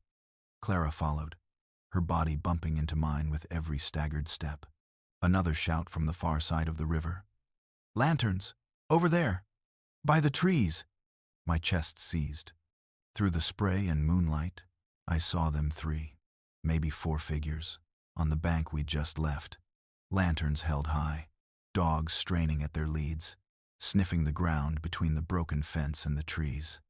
Travis was among them. I knew his shape even in the dark, the way he held himself. Shoulders hunched like a man who thought he owned everything he could see. He turned his head, scanning the shadows. "Down!" I hissed. I pulled Clara with me, crouching low in the water until it lapped at my chest, my chin, my lips. The cold punched the breath from me again. Beside me, Clara bit back a cry, her free hand covering her mouth. We stayed like that, half submerged, bodies shuddering, as the lantern beams swept the near bank. "There!" one of the men shouted. "Tracks! On the mud!" Travis moved closer, lantern swinging. The light poured over the spot where we'd just slid into the river, glinting off the wet prints our boots had left. "Dogs!" Travis barked. "Bring 'em here!" The dogs yanked forward, noses to the ground. One of them strained toward the water, whining, tugging hard. My heart thudded so loud I thought for sure the river would carry the sound to them. "Easy," one of the men muttered, pulling on the leash. "Trail goes cold at the edge." They went in. Travis cursed, the sound carrying clearly through the night. "Of course they did," he snarled. "Whoever it is ain't stupid." He turned toward the water, lantern high, scanning the surface. I pressed myself lower, until only my eyes and the top of my head broke the water. My clothes clung to me, heavy and numb. Beside me, Clara trembled so hard the ripples broke against my cheek. The lantern light slid over the water, bright for a moment, then moved on. "I don't see nothin'," one of the men said. "They'll have to come up somewhere." Another replied. "Ain't nobody crossing this river in one breath." Travis paced the bank, looking up and down. "They'll head for the shallow spots," he muttered. "Fan out along here. If they come up gaspin' anywhere near, I want to be there to greet 'em." The men split, moving along the shore in both directions, lanterns bouncing. The dogs tugged after them, still whining, dragged by the scents in the air. I counted breaths in my head. 1, 2, 3. We couldn't stay still forever. The current pushed against us, trying to knock us off our feet. My muscles were starting to burn with the strain of holding us upright. The cold had begun to creep past my skin into my bones. I leaned close to Clara's ear, my lips barely above the water. "We move now," I whispered. "Slow. Stay low. No splashing."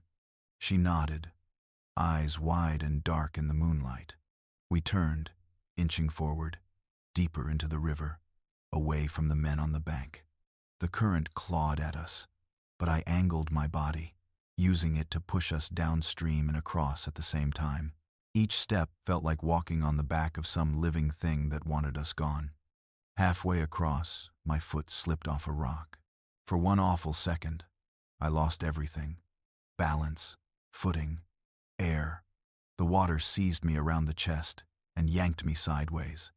Clara's hand tore from my arm. The world spun, sky and river trading places, cold filling my nose and mouth. I went under.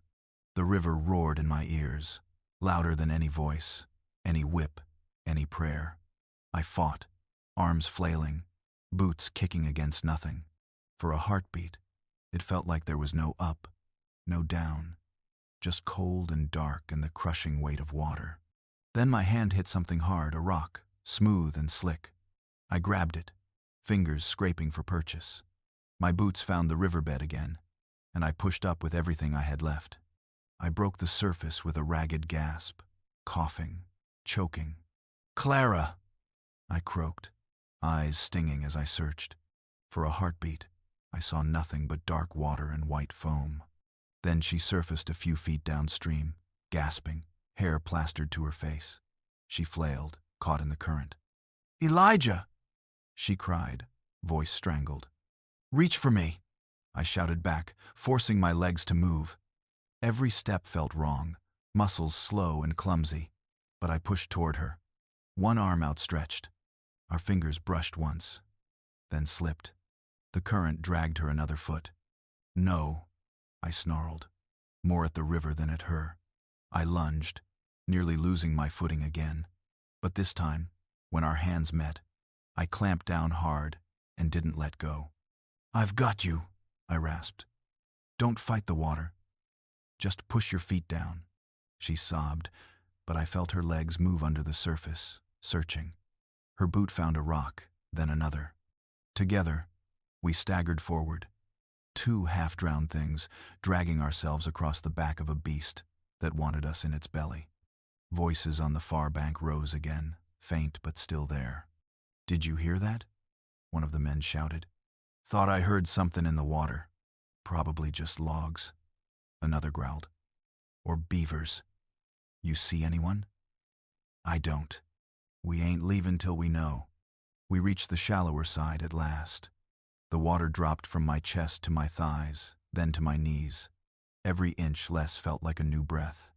We stumbled onto the far bank, collapsing onto the mud, lungs burning, chests heaving. The ground under my hands felt unreal, solid and slick and blessed. I pressed my fingers into it like I could crawl inside the earth and hide. Clara rolled onto her back, gasping at the sky. Her dress clung to her like a second skin, hair stuck to her cheeks. I could hear her teeth chattering already. We made it," she panted. "Across," I said between breaths. "Not away." Lantern light still flickered on the opposite shore. The men's voices floated over the river, distorted by distance and water. "They can't see us from here," I said, forcing myself upright. "But they can follow downstream. If we stay, they might find where we came out." She tried to sit, arms shaking. I don't know if I can stand." "You don't have to know," I said, grabbing her hand and pulling gently. "You just have to try." She let me haul her up. Her legs wobbled, but they held. I glanced once more at the far bank. For a moment, I thought I saw Travis standing near the crossing place, lantern held high, scanning the water. Even across the distance, his anger felt like heat on my skin. "Come on," I whispered. "Into the trees." The more ground we put between us and that river, the better. We stumbled into the woods on the far side, boots squelching in the wet earth. My clothes clung icy and heavy, each step sending a fresh shiver through me. Clara hugged her arms around herself, breath coming in short bursts, but she followed without complaint. The forest here felt different, denser, wilder, like it belonged less to the plantation and more to something older that hadn't decided yet whether we were welcome. Branches scraped our faces, snagged at our clothes. Roots reached up to catch our feet. The moonlight filtered through in scraps, not enough to see clearly but enough to blur the line between shadows and shapes. We walked until my lungs burned, and my legs felt half made of cotton. The shouting faded behind us, swallowed by distance and trees. The river's roar softened to a distant murmur. At last, when my body threatened to fold underneath me, we reached a small clearing, a patch of ground where the trees thinned and the sky opened up just enough to show the stars. "Here," I said, voice rough. "Just for a moment." We collapsed onto the damp ground, side by side, staring up. The sky looked different from this side of the river. It was probably the same sky I'd seen every night of my life. But lying there, soaked and shaking, it felt like we'd finally stepped under it as ourselves. Clara's breathing slowed, each inhale deep and shaky. Her fingers twitched in the grass beside mine. "Elijah," she whispered, her voice raw but full of something new. "We're not there anymore." "No," I said softly. "We're not." We crossed. She turned her head to look at me, eyes shining in the faint light. "We really crossed." "Yeah." A laugh that was half sob pushed its way out of my chest. "We did." I knew we weren't safe yet. The patrols could still circle. Other dangers lurked ahead: hunger, cold, men with guns, strangers who might smile and still betray us. Our freedom wasn't won. It wasn't even close. But we weren't standing in his yard. We weren't in his house. We weren't on his land. We were somewhere else. For the first time since I'd learned what my own name sounded like, the space around me didn't feel like a cage. It felt like a road. I closed my eyes for a moment and let the damp earth hold my weight. Behind my eyelids, I saw Mama's face, old Ben's bent shoulders, Ruth's tired smile. We made it to the other side, I thought, not sure if I was speaking or just thinking. Now we gotta figure out how to live there. The night stretched on around us, deep and vast and full of choices. And for the first time in my life, it felt like some of those choices might actually be mine. The clearing gave us only a breath, nothing more. A taste of stillness before the world began to press in again. My lungs burned from the cold river water.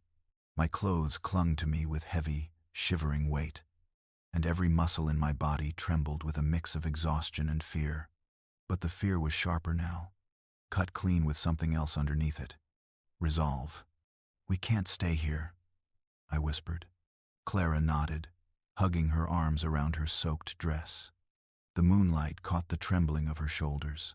She wasn't built for cold like this: fine blood, soft hands, a life lived in heated rooms and warm halls, but she didn't complain.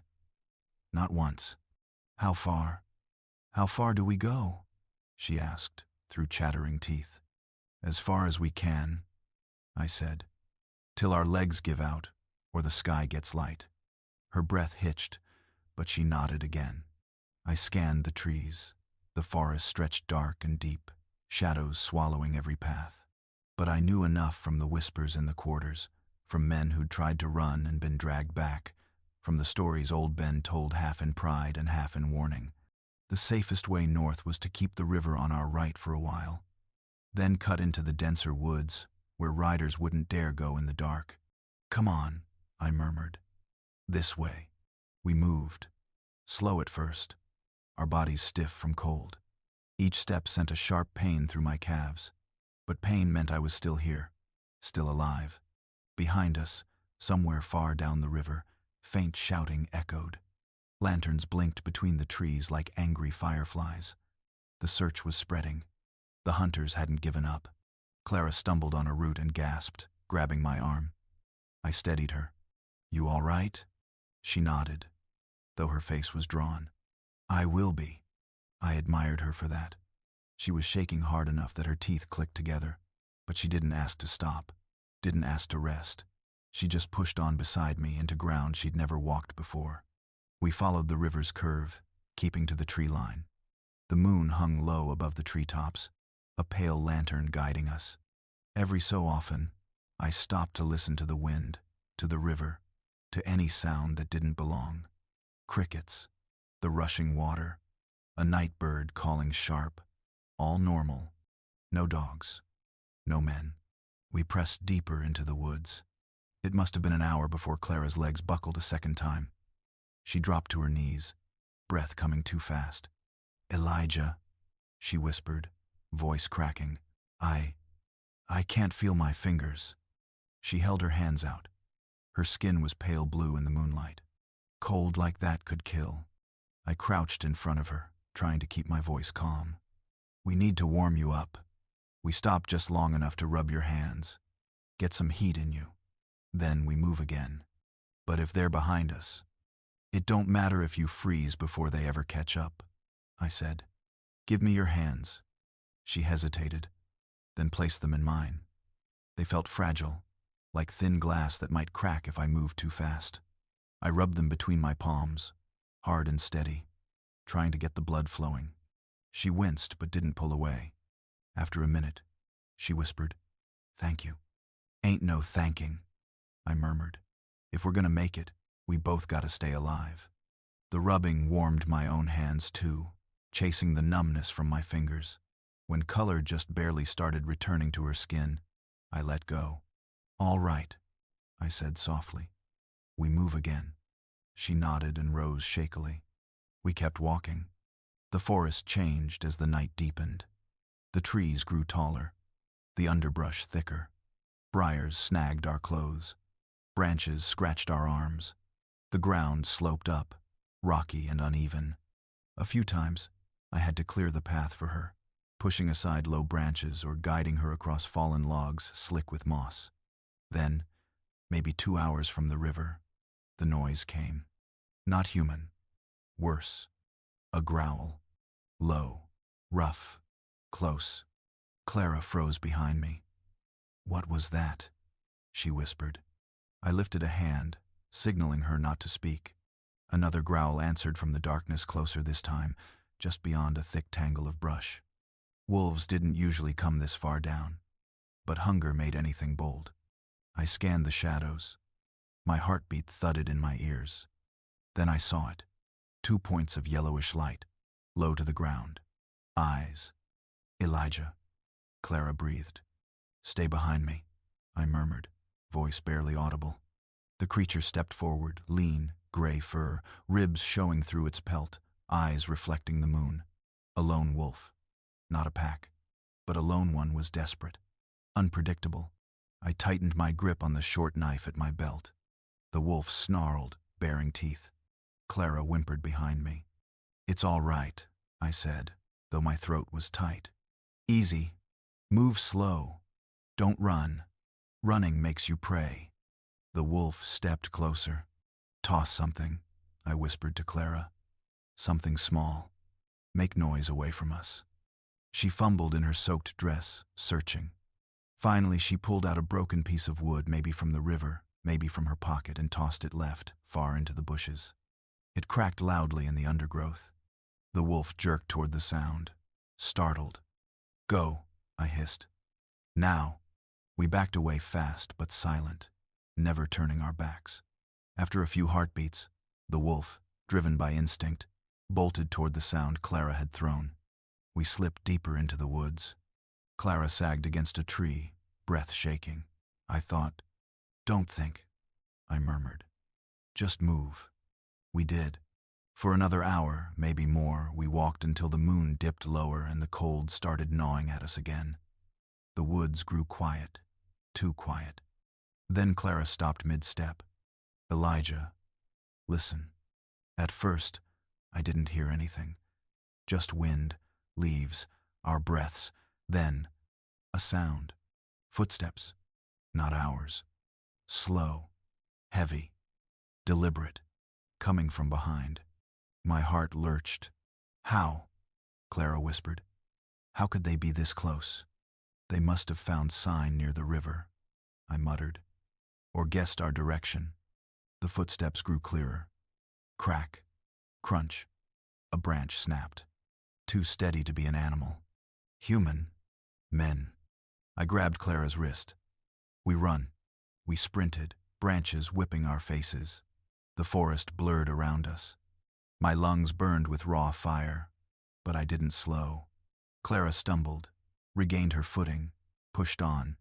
Behind us, the footsteps quickened. They were following sound now, not tracks. Chasing noise like wolves in the dark. Faster, I urged, but her strength was fading. Each breath came ragged. She was slipping. Ahead, the woods broke open, faint moonlight spilling over a slope. Elijah, she gasped. I can't. Yes, you can, I snapped, pulling her forward. You ain't dying out here. I won't let you. Another shout behind us. There, I see movement. My blood froze. They were closer than I thought. We reached the edge of the slope. It dropped sharply into a ravine thick with brush and tangled fallen trees. I scanned it once. No path.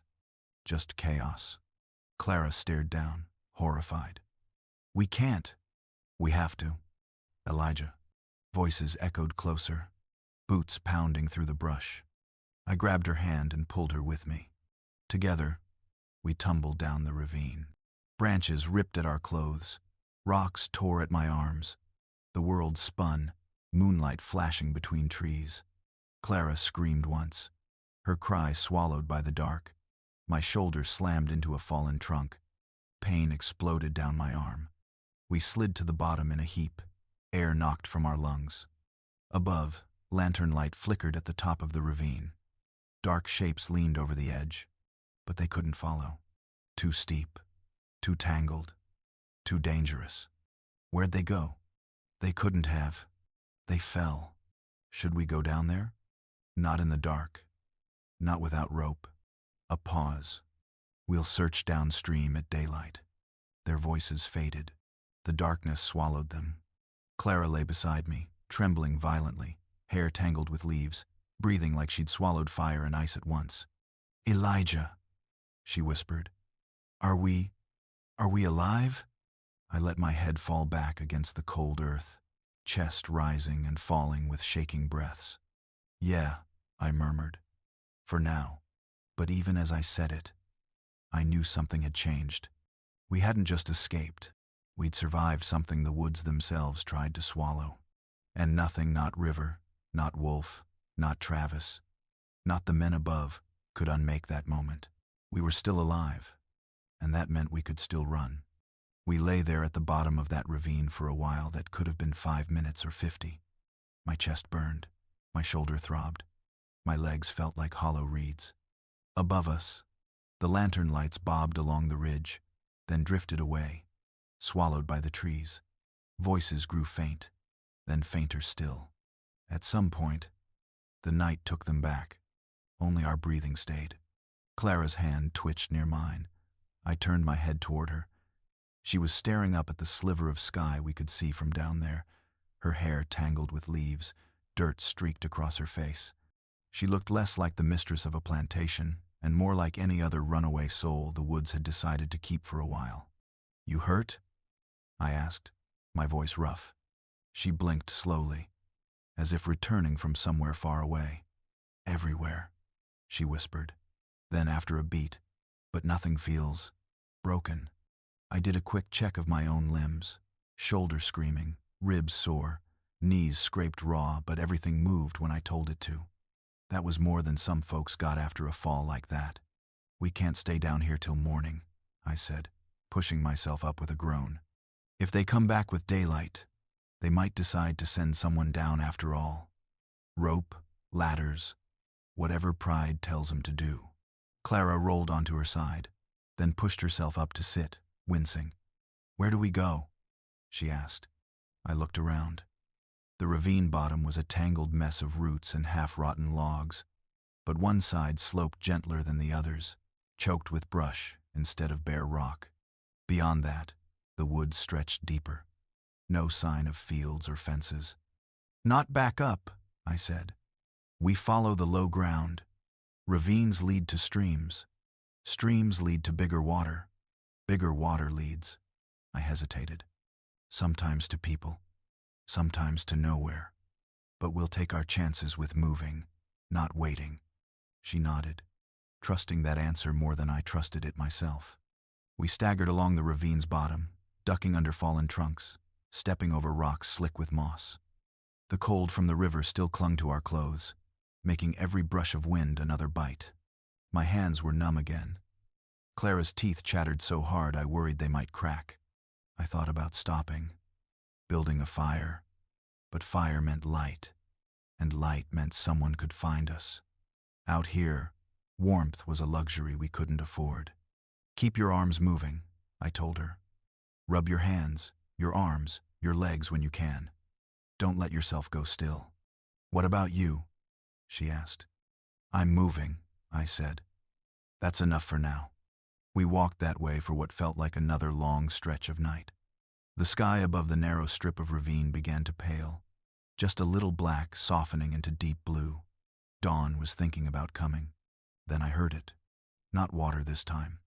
Not wind. Footsteps. Ahead. I stopped so fast Clara bumped into my back. What is it? She whispered. I held up a hand. Listen. There it was again. A steady, measured crunch of leaves and twigs underfoot. Not rushing. Not chasing. Just moving. Like someone who knew where they were going. Every part of me tensed. The men from the plantation wouldn't be this calm, not after losing us twice. But there were other dangers than them in these woods. Bounty hunters, patrols, men who made their living on other people's fear. The footsteps drew closer. Get behind me, I murmured. She did, her fingers curling in the back of my shirt. I bent my knees, ready to bolt or fight or throw myself in front of her, whatever the next breath demanded. My fingers found the little knife at my belt again, though I knew full well it wouldn't match a gun. A figure appeared around a bend in the ravine, a tall man in a long, worn coat, hat pulled low, carrying a walking stick that looked sturdy enough to double as a weapon. His beard was flecked with gray, his skin dark, his eyes sharp even in the half-light. He stopped when he saw us. We froze.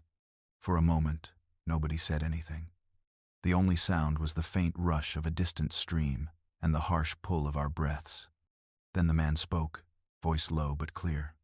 You two look like you've been chased through hell, he said. My grip tightened on the knife. Depends who's asking, I replied, keeping my tone guarded. And why? A faint smile tugged at the corner of his mouth. Fair enough, he said. He lifted his empty hand, palm open, showing nothing in it. Name's Samuel. I've been walking these woods a long time, long enough to know when someone's running from a place they shouldn't have been in to begin with. He studied our clothes, the mud on our faces, the way Clara's dress hung heavy and soaked. I'm guessing you came across the river, he went on, from the south side. My heart thumped harder. What if we did? It means you ain't just out for a morning stroll, Samuel said. His eyes softened a little.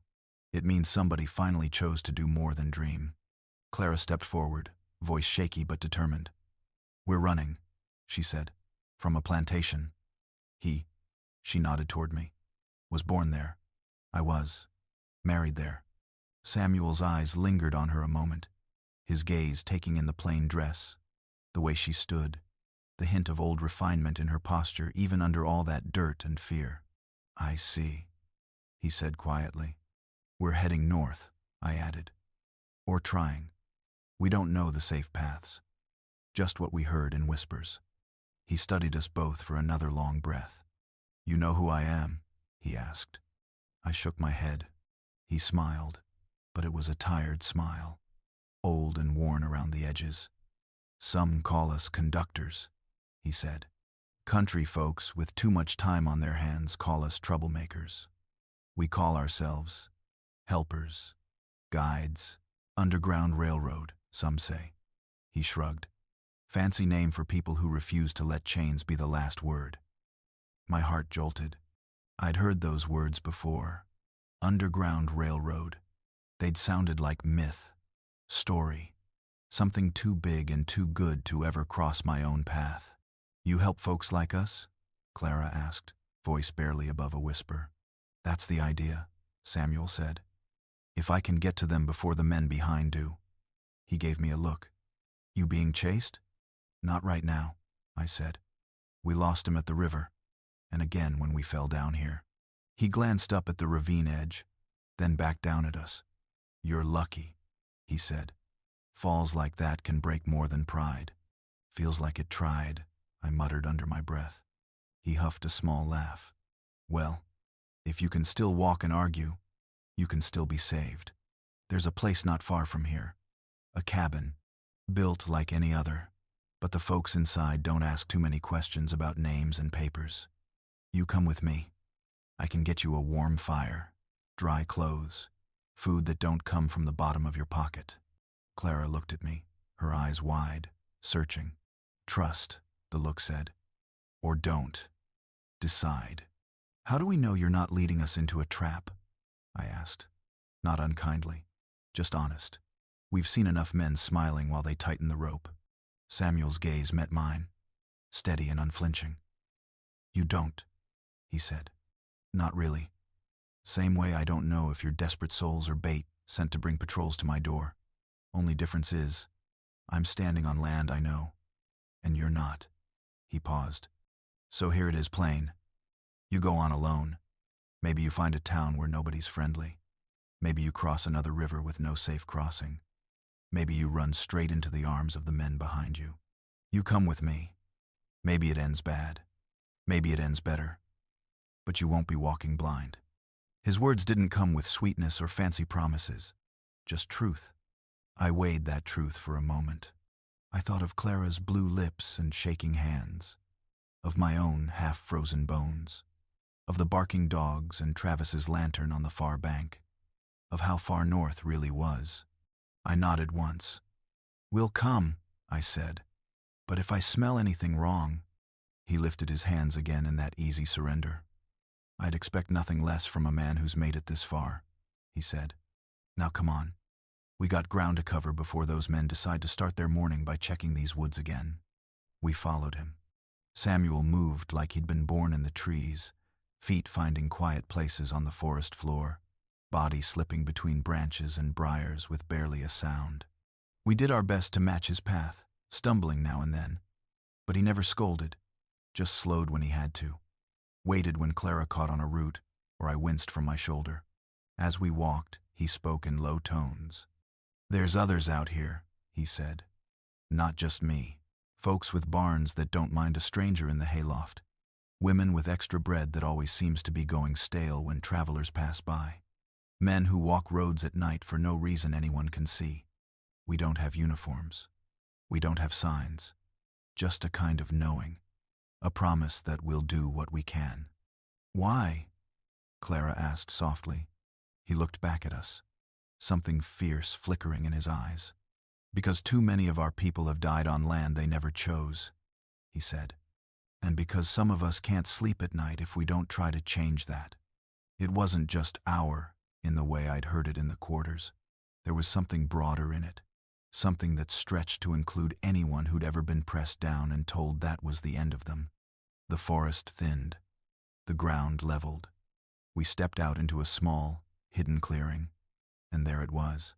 The cabin looked simple from the outside, rough-hewn logs, smoke curling from the crooked chimney, a pile of chopped wood stacked by the door. It could have been any poor farmer's place. That was the point. Samuel rapped twice on the door, then once more after a pause. A woman opened it, a broad-shouldered, middle-aged woman with tired eyes and quick hands. She looked us over with one sweep of her gaze, taking in the torn clothes, the mud, the river-soaked hems. More? She asked Samuel, not unkindly. More, he said. She stepped aside. Well, don't let the cold in. Come on. Warmth hit me first. A small fire crackled in a stone hearth, filling the air with the smell of wood smoke and something cooking bread, maybe, or stew. Two other souls sat near the fire, wrapped in blankets, faces lined with travel and fear.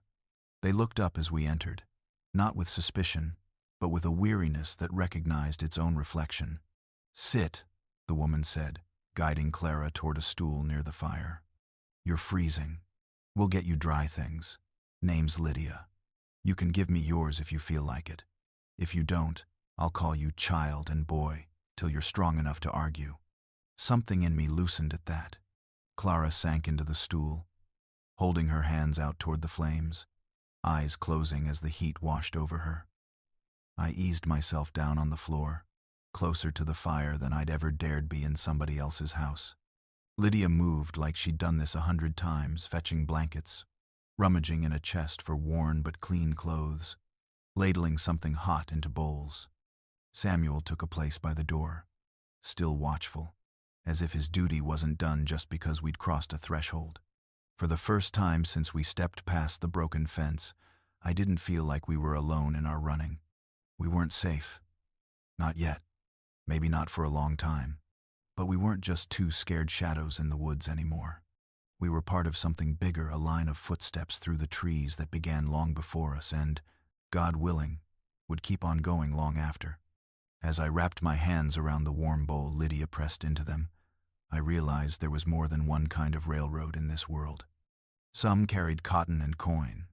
This one carried hope. The first real sleep I had in that cabin didn't feel like sleep at all. It felt like falling. Falling through layers of darkness that kept shifting beneath me, river water, branches, Travis's lantern light, the wolf's yellow eyes, until finally something soft caught me. A blanket, a straw mattress, the warmth from the fire settling over my bones like a heavy hand telling me, "Rest now. It's safe enough for one night." I didn't dream. My body was too tired for dreaming. When I woke, the sky outside the small window was pale gray, touched with the first hints of morning. The smell of wood smoke hung in the air, along with the faintest scent of something cooking. My shoulder ached, my ribs protested when I breathed too deep, and my legs throbbed from the fall down the ravine. But I was warm and alive. Clara lay across from me on another small cot, her face half buried in a wool blanket. For a long moment, I just watched the rise and fall of her breathing. Slow, steady. No fear twisting her features. No tension pulled tight across her brow. Just rest, true rest. Something she probably hadn't had since before she understood what marriage to a man like hers meant. Samuel sat at the table, whittling a piece of wood with a small knife. Lydia stirred a pot over the hearth, humming a tune so soft it felt like she was worried about waking the walls more than the people. "You're awake," Samuel said without looking up. "Yeah," I answered, my voice rough. "You'll be sore for days," Lydia said, glancing over her shoulder with a look that carried both sympathy and an unspoken "I told you so." "But you'll live.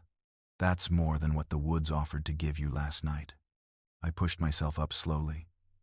The blanket slipped down to my waist, and the cold morning air brushed my shoulders. "What time is it?" "Early," Samuel said. "Sun ain't all the way up yet. Good time to move." My breath caught. "Move?" He nodded. "This place is a stop, not a home. You stay too long anywhere, word starts to spread. Even if nobody sees you, folks talk." A strange voice heard in the woods. A shadow at the window. Footprints leading where they shouldn't. "By noon today, your old master and half the men he can gather will be raking every stretch of land between that river and town." Clara stirred at that, her eyes fluttering open. Are they close?" Samuel set the knife down. "Not yet, but they will be." She pushed herself upright, wincing. Lydia was there in a breath, setting a cup of warm broth into her hands. "Drink," Lydia said, "before fear takes all the strength out of you." Clara drank, hands shaking around the cup. When her eyes met mine, I saw something new there, something steadier than fear. Something like acceptance. She knew now that running wasn't one big moment of breaking away. It was 1,000 smaller ones, each choosing the next breath instead of surrender. "What happens next?" she whispered. Samuel folded his hands on the table. "Next, you follow me. To another place. Then another. We move you like shadows. Quick, quiet. unseen. There's a farm 2 days from here. Then a church basement another 2. After that, depending on the signs, we'll either head toward the mountains or toward the bigger river crossings. Clara swallowed. And north? If everything goes right, he said. North. She glanced at me then. Elijah, do you think we'll make it that far? I thought of the river dragging at our legs, of the lanterns on the far bank, of the wolf's eyes in the brush, of the men shouting above the ravine, of the cold that had nearly swallowed her whole. Then I thought of her stepping forward into the river anyway. We made it this far, I said quietly. That's more than I ever thought possible. Samuel stood. Eat. Wrap your feet well. And take only what you can carry without slowing your pace. Lydia handed us bundles of food, hard bread softened by steam, dried fruit, jerky that smelled smoky and rich. She gave Clara a shawl of thick wool and me a patched coat that hung a little too big but felt like a shield when I slipped it on. When we stepped out of the cabin, the morning air hit us fresh and sharp. The clearing was bathed in a pale gold light, frost clinging to the blades of grass. Behind us, smoke rose from Lydia's chimney in a thin line. Ahead, the forest waited, quiet but not unfriendly. Samuel closed the cabin door gently, almost reverently, as if sealing a promise behind it. You ready? He asked. Clara swallowed and nodded. I did too. We followed him through the trees. The morning woods felt different than the night ones, still dangerous, still deep and wild, but softened around the edges. Light filtered through the branches, turning patches of leaves into scattered gold. Birds began to wake, their calls stitching the silence with small threads of sound. For a while, none of us spoke. The only noises were our footsteps and the rhythm of our breathing. But after some time, Clara walked a little closer to me. Elijah? She said softly. Yeah? Last night, when we fell down the ravine, I thought I'd die. Her voice was steady, not trembling, just honest. But then I realized something I didn't expect. What's that? She looked straight ahead, eyes fixed on the path as sunlight brushed her cheek. I wasn't afraid of dying, she said. Not really. I was afraid of dying still belonging to him. Her words hit me in my chest, hard and deep. I know the feeling, I said after a moment. You do? Yeah, I murmured. I felt it every time I walked past the fields and thought about the river. Every time old Ben told stories about men who made it across. Every time they hung someone in the yard for trying. That fear, it ain't about death. It's about dying without ever living a day that's yours. She nodded slowly. Is that what we're doing now? Living a day that's ours?